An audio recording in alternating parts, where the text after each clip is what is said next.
Hello class, this is Professor Aguilar here. This is your first lecture of many. The title of this lecture is Rethinking History Before Columbus.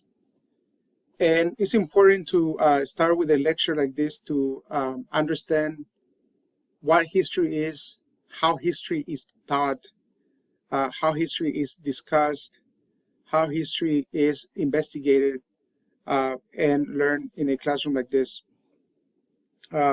These classes are about history, and we'll begin by analyzing the concept or the idea of discovery and the character of Christopher Columbus in general to understand how things got to what they are today. Because that is what history is, figuring out and understanding how we got here.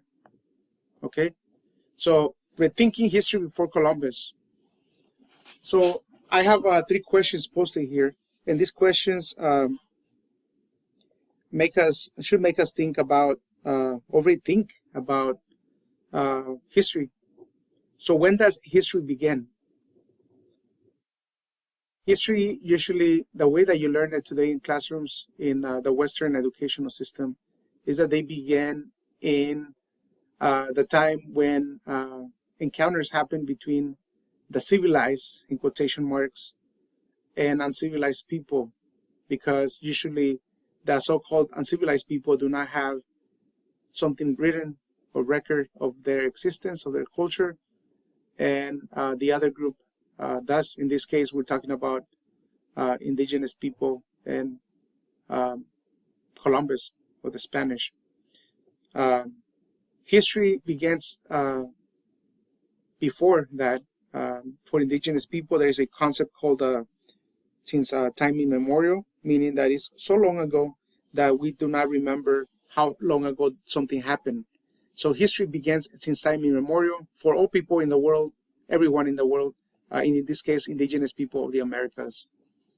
And we are going to learn about some of these first indigenous civilizations that existed in the Americas before the Spanish, the English, the French, or the Dutch showed up to this continent. So history begins with indigenous people in this continent. Indigenous people, by the way, in this continent still exist today. There are many people throughout the continent.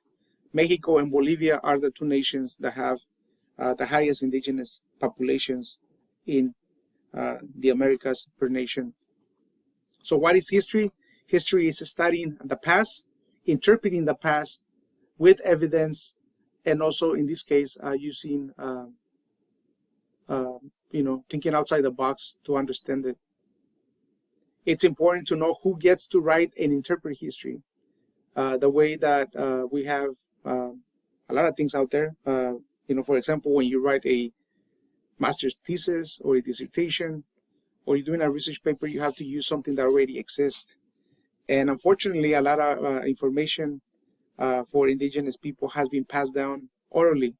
So you might not have written documents that show some of this information, or those memories, or the knowledge of certain things, concepts, ideas, norms, and so on and so forth might have been forgotten, or people might have been made forced to forget them through the colonial experience.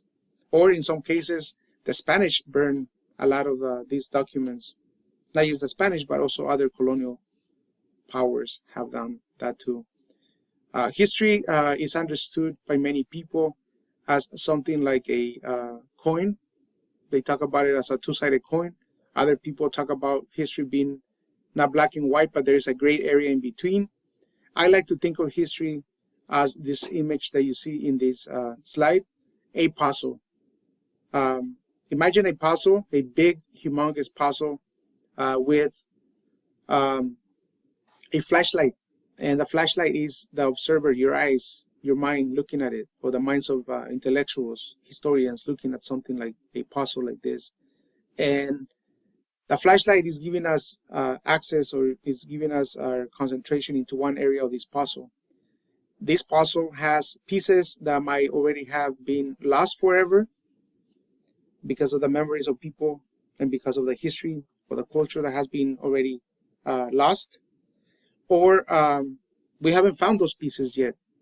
We haven't come up with those theories yet. We haven't been able to interpret things from that perspective because we don't have those pieces. Archaeology, anthropology, political science, economics, and many other fields influence the way that we understand history. So sometimes we have to wait, and later on, years later, decades later, we might get new theories or new ideas in academia that help us understand history in a different way. So when you think about this class and you think about this history, I want you to think about it as a puzzle, and also allow yourself to absorb new information, interpret things from a different perspective if you already have your own perspective, and let's have fun with this class. All right, so let's go to the next slide here. This is a map of the American continent, or the Americas. So naming is really important. This place has different names by nations today, nation states, but indigenous peoples also had their own names for this landmass.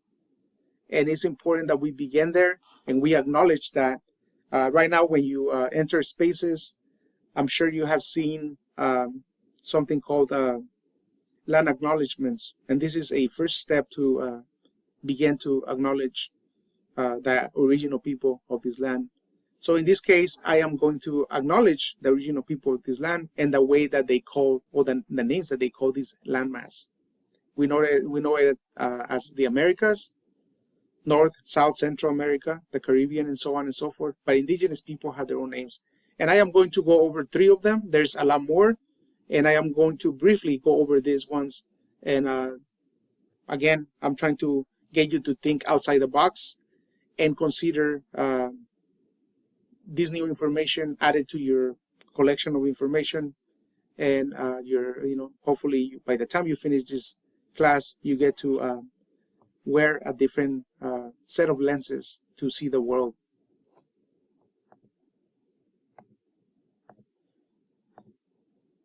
So what is the original name of this land according to indigenous people? Again, there's 3 names that I'm giving here. The first one is Abya Yala was a name that was given to this land by an indigenous group from Panama called the Kuna. The term of Abya Yala means land in full maturity in their language. This is a name that is also used a lot by indigenous people or the First Nations of people in South America. We may have seen this flag before, or you may see this flag in the future. This flag is of all of those colors. They represent the Americas. And on the left hand side, second image from top to bottom, you can see Abya Yala flag with the Americas upside down. And then at the bottom it says Nuestra America, meaning our America. Indigenous people and people in America refer to this place as our America because there's a relationship since in indigenous cultures of taking a special kind of love to this land as a whole, being the people that originate in this land. The next name that you see here is Turtle Island. So imagine something like the image at the very top of this slide that has a land in the shape of a turtle underwater. This is how indigenous people, specifically the Ojibwe and the Cree of Canada, in their stories imagine the landmass of North and Central America together. And they call it Turtle Island. That's another name that indigenous people call it even today. The third name that I have here for you, again, these are only 3. I'm sure there are a lot more out there, but I would take all day here going over each one of them. The third one is Anahuac, and this is a name that is that was used or has been used and still is used by many people They are descendants of the original people of Mesoamerica or Mesoamerican cultures. It is in the language of Nahuatl, which is the language of not just the Aztecs, but many other indigenous groups today. By the way, Nahuatl is the second most spoken language in Mexico or Mexico. In Nahuatl, Anahuac means the land near the waters. And Nahuac is the landmass from Canada, around the Michigan area, all the way to Nicaragua. And there is another name that is Sem Anahuac, and that would be Mesoamerica, the center of Anahuac. Originally, as you're gonna learn a little bit later in this class through your readings and also lectures, the original name, or the name that was gonna be given to Mexico or Mexico, was going to be Anahuac. But because it was too much of an indigenous language and did not acknowledge, the European colonization, they did not go with that name. But the first and second congresses that happened during the War of Independence in Mexico were named Anahuac. And there's the name of Anahuac out there. There's a place in Texas named Anahuac, and so on and so forth. So that name still exists today and is still being used. And in this class, I am going to use Anahuac and Mesoamerica interchangeably. So in case you see that happening. The next question, I would say like the trillion, gillion dollar question is, how does a continent, meaning this landmass, with millions of people get discovered, or so-called discovered? And I am going to talk about this concept of discovery and how this happened and how we got where we are today. This is an image of Columbus, some old maps, and also documents in this slide that can help you understand some of the things that we are going to be going over next. So how does a continent with millions of people get discovered? Right? And we keep hearing this, Columbus Day is coming up, or has passed already, and it seems to be something that hasn't gone away yet. But people are very critical about this. The doctrine of discovery and the extinguishment of rights. The doctrine of extinguishment would typically originate in a language of racism and religious and cultural intolerance, which regards indigenous peoples as savages or savage, backwards and inferior, and therefore an obstacle to the progress and development of a superior form of civilization, the non-indigenous nation state.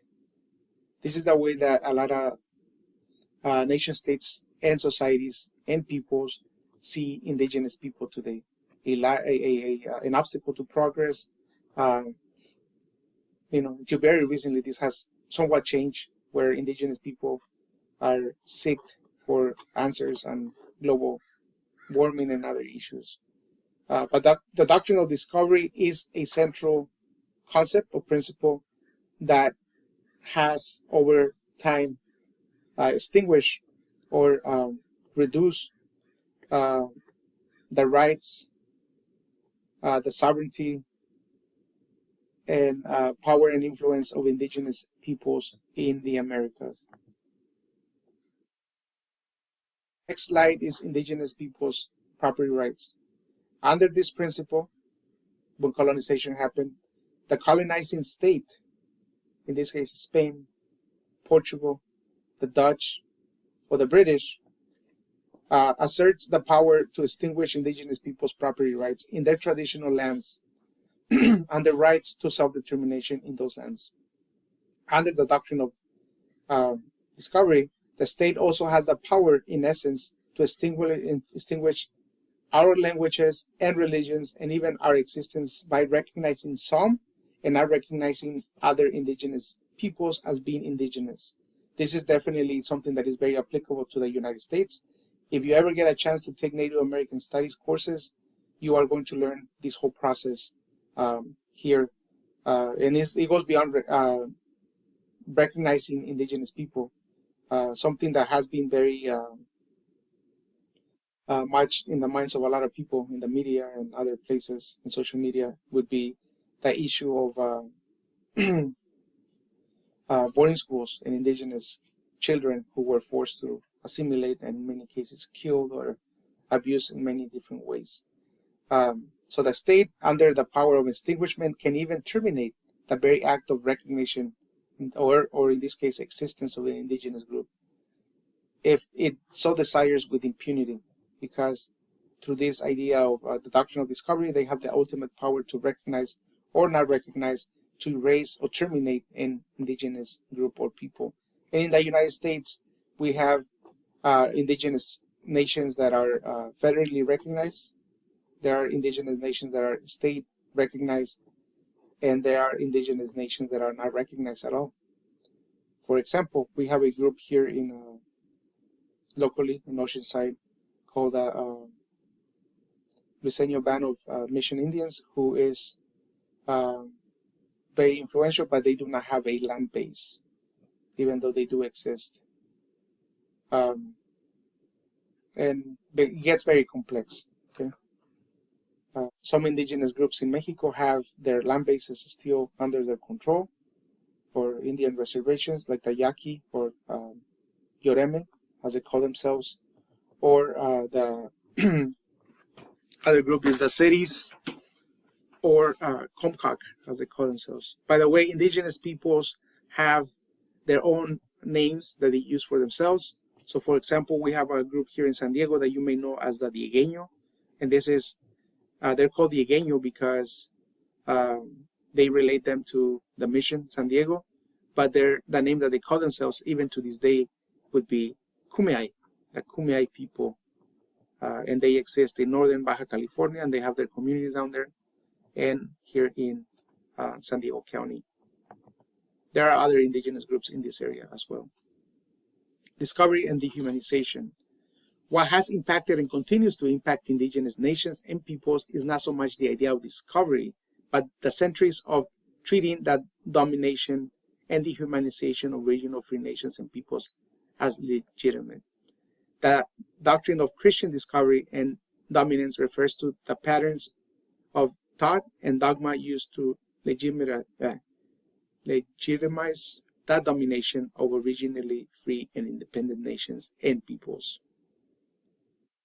So this doctrine of discovery comes in two different ways. One is colonial domination, but then it also has the blessing of morality from the Holy Roman Catholic Church.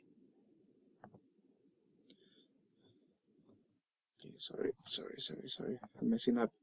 Foundation of European nations, policy of denial, and beginning of international law. I think I went too far. Hang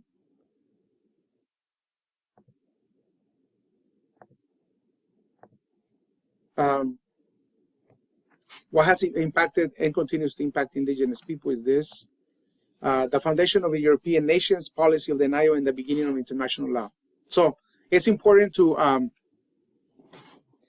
keep in mind that this idea of discovery and extinguishment of people's rights is something that did not start in 1492 when Columbus came, or even a little bit before Columbus came and the Spanish liberated Spain and Portugal from Muslim control.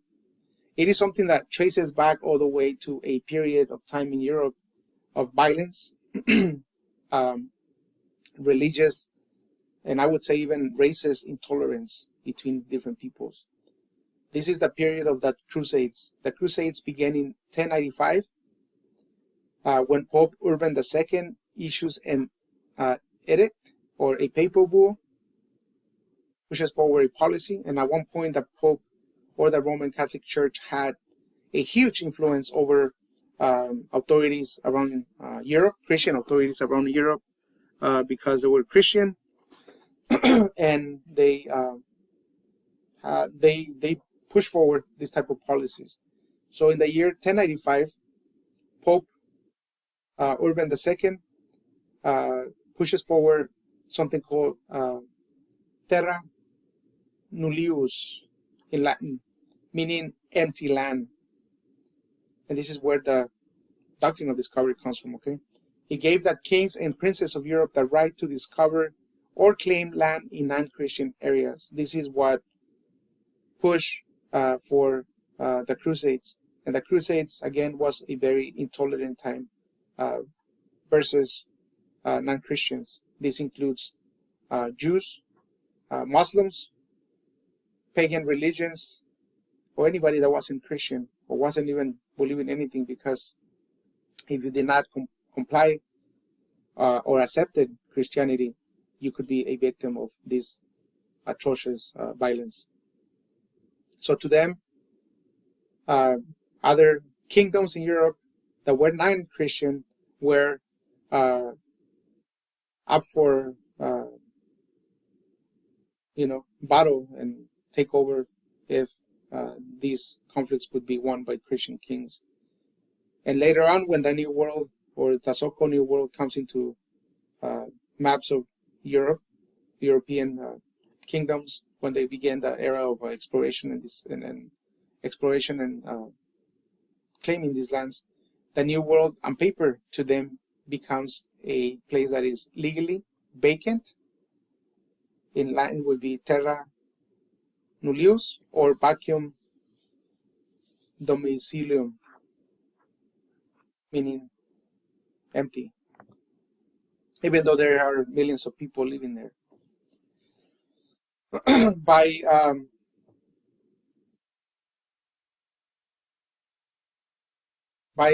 a little bit later, closer to 1492, the two first European groups or powers that explore the world would be Spain and Portugal. They would be ahead of the English, ahead of the Dutch, and ahead of the French in exploring the world. Therefore, they would be more engaged with the church than anybody else from the beginning. The papal bull Terra Nullius said, quote, "We grant you, kings of Spain and Portugal, by these present documents, with our apostolic authority, full and free permission to invade, search out, capture, and subjugate the Saracens and pagans, and any other unbelievers and enemies of Christ, wherever they may be, as well as their kingdoms, duchies, counties, principalities, and other property, and to reduce their persons into perpetual slavery." This is the beginning of discovery or colonial takeover. In 1452, this policy continues, and a new policy is created by the Roman Catholic Church. This is called the Romanus Pontifex. And in this policy, Pope Nicholas V declares war against all non-Christians throughout the world and authorizes the conquest of their nations and territories. These edicts or papal bulls treat non-Christians as uncivilized and subhuman, and therefore without rights to any land or nation. So to be able to have land or belong to a nation or be a nation that is given existence or sovereignty, you had to be Christian according to the Roman Catholic Church and the Christian kings of Europe. Christian leaders claim a God-given right to take control of lands, of all lands, and use this idea to justify war, colonization, and even slavery. This is where all of that comes from. And this is the idea by which the United States, the founding fathers, all the way through the 1800s, when the idea of manifest destiny became very much the driving force behind westward expansion. It's also based on these ideas of being a superior civilization because of Christianity and other reasons. So in 1492, the idea of the doctrine of discovery is finally produced, and this is the conclusion of almost 400 years of practice. So when Christopher Columbus comes to the Americas in 1492, the doctrine of discovery is already well established and has been practiced. When he reached the Americas, Columbus performs a ceremony to take possession of all lands discovered, meaning all territory not occupied by Christians.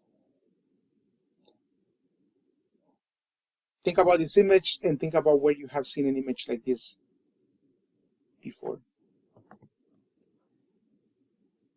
Christopher Columbus comes in 3 ships, you know this, and then he goes back to Europe with evidence with some native people from the Caribbean and request for more funding to come back. Eventually he comes back with 25 ships and people. So when he goes to Pope Alexander VI, Alexander VI issues another papal bull called Inter Cetera, granting Spain the right to conquer the lands that Columbus had already discovered and all of the lands that it might come up in the future. This decree also exposes the Pope's wish to convert the natives of these lands to Catholicism in order to strain the Christian empire. So, at the beginning, it was kings of Europe that wanted to do this. Specifically, at the beginning, it would be the Portuguese and the Spanish. And they needed funding, so they went to the Roman Catholic Church for funding, or for additional funding, and the Roman Catholic Church becomes a stakeholder, if you will, an investor. And because they're investing, they need to get something out of it, and they add that they need to get converts from these lands because they're investing money. So they need souls to save. And that is this lecture. I will be continuing these lectures. Take care. Email me if you have any questions. See you next lecture.